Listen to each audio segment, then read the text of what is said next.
Okay, everyone, you might remember my video that we made about doing a 2500 front end swap on a Ram 1500.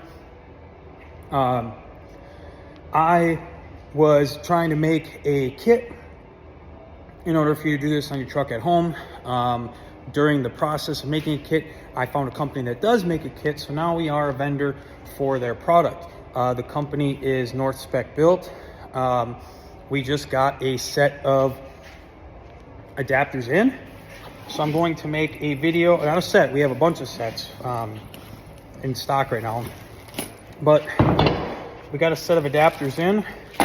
So today I'm going to install them on my truck. We're going to make this video showing it, as right now my whole front end is beat up, and the reason it's beat up is because we took apart the welded brackets and we were making an adapter that we can make a jig off of, and well, it broke a long time ago, and while I was waiting for the North Spec Built brackets to come in, I basically used ratchet straps to hold the bumper on my truck because I didn't want to have to weld more brackets on while we waited for these super nice ones to come in. So you can't really see them yet because they're still in the package. I'll make a video of them outside the package as well. I've got the truck in here on the lift, and I'm going to pull off the grill and the bumper, pull everything back off, and start from fresh, just like we had a regular 1500. And then we'll put this video together and put it up for everyone to see. But check out my website at check out my website at www.ecodieselusa.com. We have the brackets on the website right now. As of right now, we have 3 in stock. Okay guys, here are the brackets out of the package. I just took the bolts out of them.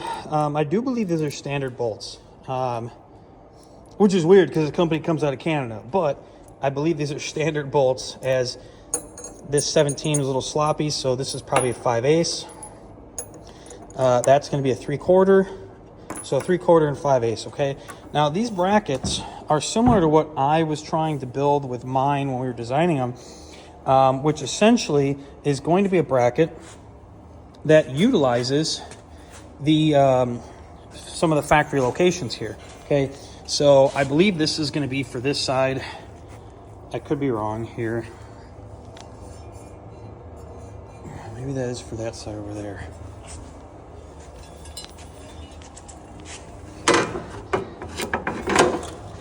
So essentially what you're going to have is you're going to have 2 bolts.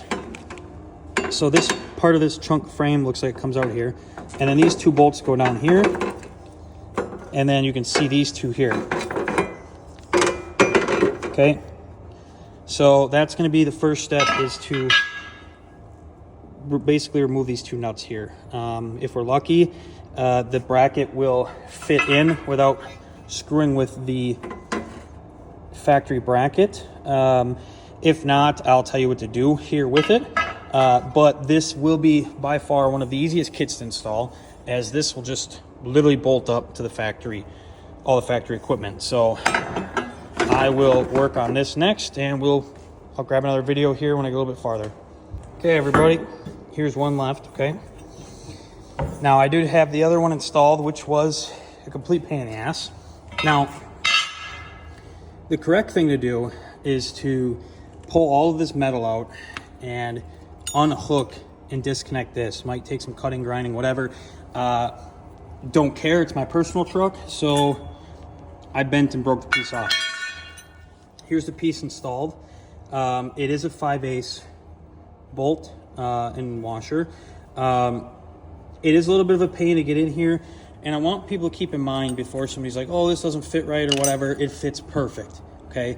The problem is with trucks is we get bumpers off of different vehicles and we have no idea what's wrong with them, okay?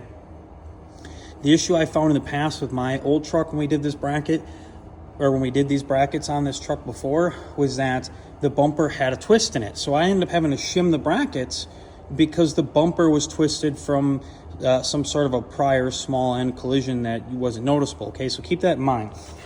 So I'm going to break that other chunk off of that one. We're going to install this, and then we're going to put the bumper on the truck.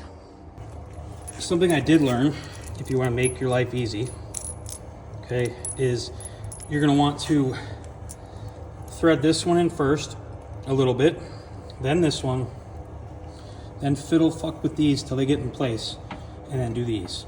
If you start with this corner first, your life will be significantly easier and you will not be fighting heavily with this. So just please keep that in mind. Okay, so the bumper's done. The brackets are on. So now these are the bolts. Like I said, 5/8 and 3/4. Obviously 8 bolt holes. So I'm gonna pick it up and hang the bumper on here first. Once the bumper's hung, I will bolt it in, and then from there we can adjust it. Now, if your vehicle's been in an accident or something's twisted, you have all the ability in the world to shim these to physically twist the bumper one way or the other. So if you put it up and it just doesn't look right, no worries. You still can make adjustments to line this up better with how you want it installed.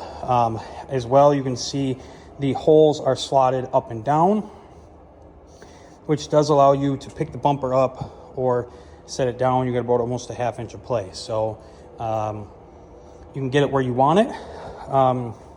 If you want the bumper higher or lower than where it's going to be after it's installed, you can actually slot these holes a little bit more.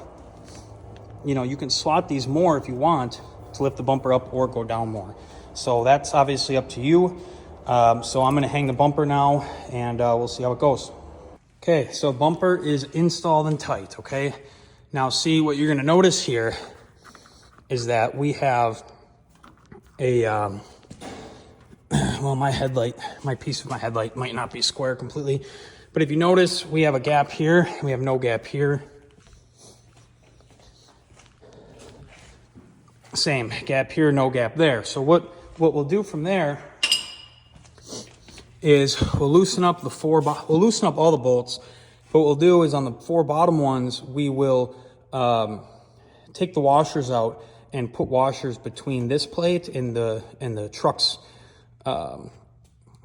frame horn per se, just enough to space it out a hair so we can make the bumper a little bit more square. Other than that, everything fits up great. Like I said, we just gotta shim it out just a hair, and once it's shimmed out, I think we'll be good to go. Okay, as you can see, I threw 2 washers in there, wasn't enough. I don't have any more laying around here that I want to use, so I'll come back to that later.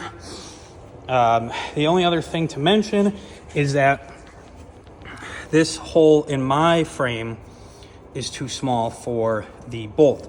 So what I'm going to end up doing is taking a drill that's that size and wobbling it out, or wallowing it out, whatever word people want to use, so I can put that 4th bolt in rather than grabbing a different size. But other than that, well, you can see this side's better. See, so I'm going to have to do a little bit different shimming on the other side, but this side, the fitment is perfect. So that's the 2500 bumper swap. Then you just need those 2 plastic pieces, the grill and a hood. Or if you wanted to, you could use, I think, those plastic pieces and then a 2009 hood, or 2009 grill with a 1500 hood, whatever. For those of you that might be wondering, this is my my grill blocker for my heat. Because it is -13 today. So I'm going to plug the fog lights in, plug the sensors back in. The swap is done for now. This is it. It looks phenomenal. And it's nice and solid, uses all the factory equipment, obviously just different bolts. So there you go. The next thing too for people, now I got to get new ones because I screwed them up, but you can go online and buy 2500 wheel well liners, and you just have to notch them in places to get them to fit properly. This is a 6-inch lift with 35s. And the only reason you can tell this is a 1/2 ton at this point is because of how short the box is. So that's it. That's the North Spec built adapters plates for the 2500 front end swap. it is done. It is not that hard of a process to do. It would be easier with 2 people, but I did it myself with 1 person. Again, highly recommend. It's on my website. We have 3 in stock. As soon as we only have 1 left, I'll order 4 more because I'm going to try to at least always keep some in stock for the guys that want to just go about doing this and not having to screw around with welding and cutting. This is 100% bolt on, no cutting needed.